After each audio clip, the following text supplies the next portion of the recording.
Hello बच्चों, आज हम स्टार्ट करेंगे chapter number 3 the world of number. Exercise पे बात करते हैं हम सीधे। एक्सरसाइज 3.1 का फर्स्ट क्वेश्चन है हमारा, a merchant in the port city of Lothal is exchanging bags of spices for copper ingots. He receives 15 ingots for every 2 bags of spices. If he brings 12 bags of the spices to the market, how many copper ingots will he leave with? भाई एक कोई merchant है, वो spices के bag cell कर रहा है market में। वो 2 बैग सेल कर रहा है तो उसको 15 इनगॉट्स मिल रहे हैं। ये करेंसी है जो उस समय में चलती थी, कॉपर की करेंसी है इनगॉट्स। अब यदि वो वन बैग बेचेगा तो उसको कितने इनगॉट्स मिलेंगे बेटा? 15/2 इनगॉट्स। ठीक है। और हमसे क्वेश्चन में पूछा जा रहा है कि यदि वो 12 बैग सेल करता है तो उसको कितने इनगॉट्स मिलते हैं। तो ये 15/2 इंटू 12 बैग बेच रहा है तो 12 इनगॉट्स हो जाएंगे इसके पास। इसको सॉल्व करो, देखो 2 6 12, देन क्या बच रहा है आपके पास? 15 इंटू 6, 15 6 90। तो उसके पास 90 इनगॉट्स आएंगे 12 बैग सेल करने के बाद। ओके। सेकेंड क्वेश्चन में क्या पूछ रहा है? Look at the sequence of numbers on the column of the Ishango bone 11 13 17 19। What do these numbers have in common? List the next 3 numbers that fit this pattern। भाई एक जो bone थी, आपको पता है कि पुराने जमाने में पेपर पेन तो होते नहीं थे, तो वो बोन पर लिखते थे। और सबसे पहले जो एविडेंस मिला था रिटन, तो उस बोन का नाम था इशांगो बोन। उस पे ये नंबर्स लिखे हुए मिले थे, मतलब इनके सिंबल्स थे। एग्जैक्टली ये नंबर्स नहीं थे, इनके सिंबल्स थे। तो पूछा है कि इस बोन पे जैसे 11 13 17 और 19 लिखा था, तो इसमें आपको क्या कॉमन दिखाई दे रहा है? तो देखिए ये सारे जो नंबर्स है, इसका पैटर्न देखिए, 11 13 17 और 19 ये केवल और केवल खुद से डिविजिबल नंबर्स है। मतलब ये सारे कैसे हैं? Prime numbers. तो इनमें कॉमन बात क्या हो गई कि ये जो नंबर्स हैं वो प्राइम नंबर्स हैं। ठीक है। आपको मालूम है प्राइम नंबर्स क्या होते हैं? वो नंबर जो केवल और केवल खुद से डिविजिबल होते हैं, जिनके फैक्टर्स 1 और नंबर इटसेल्फ होता है, वो प्राइम नंबर्स होते हैं। और ये देखिए आपको प्राइम नंबर्स दिख रहे हैं। इसी पैटर्न को आगे बढ़ाते हुए क्वेश्चन में पूछा है कि नेक्स्ट 3 नंबर्स और लिखो। तो भाई इसके बाद 19 के बाद 20 आता है, बट 20 प्राइम नंबर नहीं है, वो कंपोजिट है। 21 भी नहीं हो सकता है, 22 भी नहीं है, 23 प्राइम है। 23 के बाद 24 तो प्राइम नहीं है, 25 भी प्राइम नहीं है, 26 भी प्राइम नहीं है, 27 भी प्राइम नहीं है क्योंकि 3 के टेबल में आ रहा है बेटा 27। 28 भी प्राइम नहीं है। 29, हाँ जी 29 प्राइम है। फिर 30 तो प्राइम नहीं है, 31 भी प्राइम है। तो इसी पैटर्न को यदि हम आगे बढ़ाएं तो 23, 29 और 31 आगे के हमें प्राइम नंबर्स मिल जाएंगे। ओके, अब हम नेक्स्ट क्वेश्चन पर बात करते हैं। क्वेश्चन नंबर 3 है हमारा, we know that natural numbers are closed under addition. The sum of any two natural numbers is always natural numbers. Are they closed under subtraction? Provide a couple of examples to justify your answer. ये बात तो हमें पता है कि जो natural number है वो एडिशन के लिए क्लोजर होते हैं। क्लोजर प्रॉपर्टी ट्रू है, बट हम देखना चाहते हैं कि सब्ट्रैक्शन के लिए ये क्लोजर प्रॉपर्टी ट्रू है क्या? तो भाई सब्ट्रैक्शन के लिए ट्रू नहीं है, क्योंकि ये जरूरी नहीं है कि 2 नेचुरल नंबर को यदि हम सब्ट्रैक्ट करें तो आंसर हमेशा नेचुरल नंबर ही आए। तो नेचुरल नंबर आपको पता है, जो नंबर 1 से स्टार्ट होते हैं वो इंफिनिटी तक जाते हैं, वो नेचुरल नंबर्स होते हैं। तो देखो हम यहाँ कोई भी 2 नेचुरल नंबर ले लेते हैं। सपोज मैंने ले लिया एक 4 और एक नंबर ले लिया मैंने 5। इन दोनों को सब्ट्रैक्ट यदि मैं करूं, देखो 4 - 5 करेंगे तो क्या आएगा बेटा? -1। अब ये नेगेटिव नंबर आ रहा है, तो नेगेटिव नंबर नेचुरल नहीं है ना?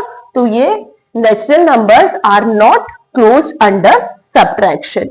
ओके, अब हम नेक्स्ट क्वेश्चन की बात करते हैं। क्वेश्चन नंबर 4 है हमारे पास, ancient Indians use the joints of their fingers to count, a practice still seen today. Each finger has 3 joints and the thumb is used to count them. How many can you count on one hand? How does this relate to the ancient base 12 counting system?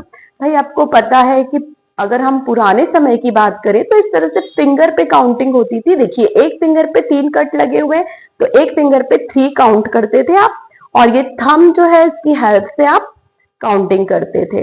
तो ये जो 1 2 3 4 5 6 7 8 9 10 11 12, तो 12 तक की counting हो जाती है fingers के थ्रू, और थंब आप यूज करते हैं काउंट करने के लिए।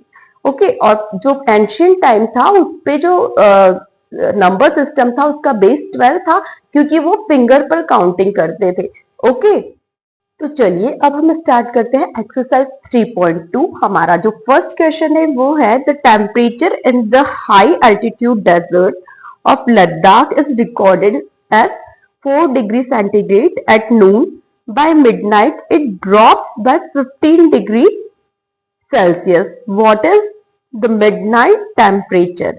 भाई लद्दाख में आपको मालूम है ठंड बहुत पड़ती है, वहां टेम्परेचर था नून में 4 डिग्री सेंटीग्रेड और वो मिडनाइट में 15 डिग्री सेंटीग्रेड ड्रॉप हो गया। तो भाई मिडनाइट पहले 4 डिग्री था, फिर वो 15 डिग्री कम हो गया, तो कितना हो गया बेटा टेम्परेचर? -11 degree centigrade. तो मिडनाइट में जो टेम्परेचर है वो कितना हो जाएगा?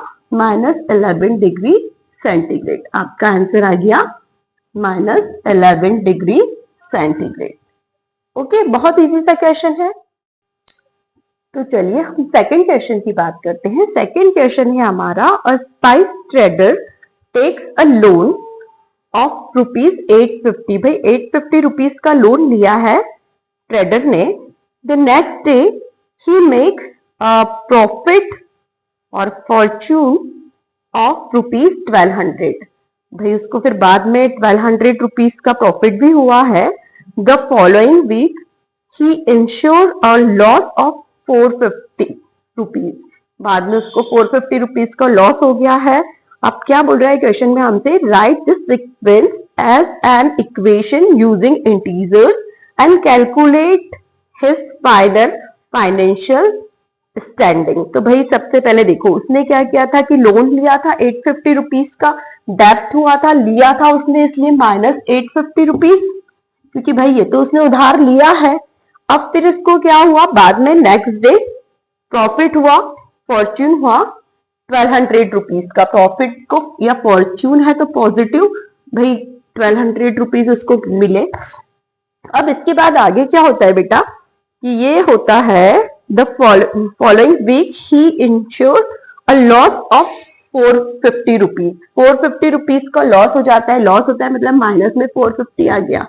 ठीक है, ये हमने इसको इंटीजर के फॉर्म में लिख दिया। अब इसको कैलकुलेट करिए कितना आता है। भाई -850 प्लस 1200, प्लस माइनस माइनस होता है, ग्रेटर नंबर का साइन आता है, ये बात आपको मालूम है ऑलरेडी। तो देखिए ये कितना हो जाएगा, 350 माइनस 450। अब देखिए प्लस माइनस माइनस होता है, बड़े नंबर का साइन आता है तो -100, मतलब वो जाएगा बंदा लॉस में, उसको ट्रेडर को 100 रुपीज का लॉस हो जाएगा। ओके, आंसर आया आपका -100, मतलब उस ट्रेडर को 100 रुपीज का लॉस होगा, वो डेप्थ में जाएगा। ओके, थर्ड क्वेश्चन है हमारा, calculate the following using Brahmagupta law. Brahmagupta के लॉ के अकॉर्डिंगली हमें इन्हें कैलकुलेट करना है। कैलकुलेशन आप लोगों को ऑलरेडी आता है, पर यहाँ बात कही है कि ब्रह्मगुप्त के लॉस का यूज करना है। ब्रह्मगुप्त के लॉस की यदि हम बात करें तो वो 2 वर्ड्स का यूज करता था। फॉर्च्यून मतलब आपके पास प्लस है, और डेप्थ मतलब कुछ चीज माइनस हो रही है, उसको डेप्थ कहा जाता था। तो देखिए -12 मल्टीप्लाई बाय 5। अब भाई -12 मतलब डेप्थ हुआ 12 का, और इंटू 5, तो आपके पास क्या बचेगा बेटा -60, मतलब डेप्थ होगी आपके 60 की। मतलब मान लो कि आपने 5 लोगों से -12 रुपीज उधार ली है, तो आपको देना कितने पड़ेंगे उसको? 60 रुपीज। तो आपके पास से जाएंगे, डेप्थ होगा, इसलिए नेगेटिव साइन आएगा।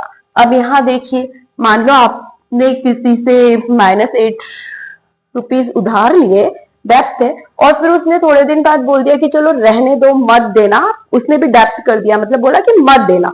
तो ये माइनस माइनस मिलके प्लस हो गया। अब आपके पास कितने हो जाएंगे, 8 7 56। ये माइनस और माइनस प्लस हो जाएंगे क्योंकि ये भी डेप्थ में था, ये भी डेप्थ में था। पहले आपको देना था उसको, पर उसने लेने से मना कर दिया किसी ने, तो ये हो गया माइनस माइनस प्लस। ओके, अब देखिए नेक्स्ट है 0 माइनस माइनस 14। भाई यहाँ भी डेप्थ की बात हो रही है, 0 में से डेप्थ करना था आपको, क्या डेप्थ करना था, -14। मतलब इसने भी लेने से मना कर दिया कि मुझे नहीं चाहिए, रहने दो तुम। तो ये जो माइनस माइनस है, ये माइनस माइनस मिलके प्लस हो गया, तो 0 + 14 14 हो गया। ओके, अब देखिए नेक्स्ट क्वेश्चन में -20, मतलब डेप्थ है 20 रुपीज का, उसका आपको 4 पार्ट्स में डिवाइड करना है। डिवाइड करना है तो भाई नेगेटिव ही रहने वाला है, डेप्थ में रहने वाला है, भले ही आप उसको 4 पार्ट्स में पैसा दें, तो कितना कितना पैसा दोगे आप उसको, -5। ठीक है, मतलब आपके पास से जाएगा वो पैसा, डेप्थ होगा, इसलिए वो नेगेटिव साइन के साथ है। मतलब आप उसको 4 बार -5 दोगे, तो आपके पास से कम हो जाएगा। आप दोगे तो 5 रुपए, पर वो माइनस साइन इसलिए क्योंकि आप दे रहे हो। ओके, ये ब्रह्मगुप्त के लॉज थे, इसी का यूज हम अभी तक कर रहे हैं। बहुत इंपॉर्टेंट चीजें हैं ये। यहाँ 2 वर्ड्स भी लर्न करने की बहुत ज्यादा जरूरत है, क्योंकि एग्जाम में आपको प्लस माइनस यूज नहीं होगा। फॉर्च्यून और डेप्थ का मीनिंग आपको पता होना चाहिए। फॉर्च्यून मतलब प्लस और डेप्थ मतलब माइनस। ओके, बात करते हैं क्वेश्चन नंबर 4 पर। फोर्थ क्वेश्चन है हमारा, explain using a real world example of depth why subtracting a negative number is the same as adding a positive number। भाई हमको यहाँ ये बताना है कि किसी पॉजिटिव नंबर में से आप यदि नेगेटिव नंबर को सब्ट्रैक्ट करें तो ये प्लस क्यों हो जाता है। तो देखिए बेटा, मेरे पास 10 रुपीज थे, ठीक है, 10 रुपए है मेरे पास। अब मैंने आपसे 5 रुपए उधार लिए, तो मुझे आपको रिटर्न करना पड़ेगा। डेप्थ किया मतलब उधार लिए, माइनस का साइन हुआ, ठीक है। अब मुझे रिटर्न करने पड़ेंगे, इसलिए नेगेटिव साइन लगा रही हूँ। पर आपने थोड़े दिन बाद बोल दिया कि रहने दीजिए मैडम, आप उसको रिटर्न मत कीजिए, आपने मना कर दिया कि रिटर्न नहीं ले रहे हैं आप। तो अब मेरे पास कितने हो गए भाई, पहले मेरे पास 10 रुपए थे और 5 रुपए जो मैंने आपसे लिए थे, आपने मना कर दिया कि अब उसको रिटर्न नहीं करना है, तो मेरे पास टोटल 15 रुपीज हो गए। तो ये इस तरह से माइनस माइनस मिलके प्लस हो गया। ओके, ऐसे आप ढेर सारे एग्जाम्पल्स ले सकते हो। मान लो मेरे पास 100 रुपए है और मैं आपसे ले रही हूँ, अब 80 रुपीज ले लेती हूँ, चलो ठीक है। अब आपने थोड़े दिन बाद मना कर दिया कि रहने दो मैम, मत वापस करो, आप ही रख लो। तो अब मेरे पास कितने हो गए, 180 रुपीज। ओके, मतलब माइनस माइनस मिलके हो जाता है plus. Okay, real life example है ये, आपको सबको समझ में आया होगा, ठीक है।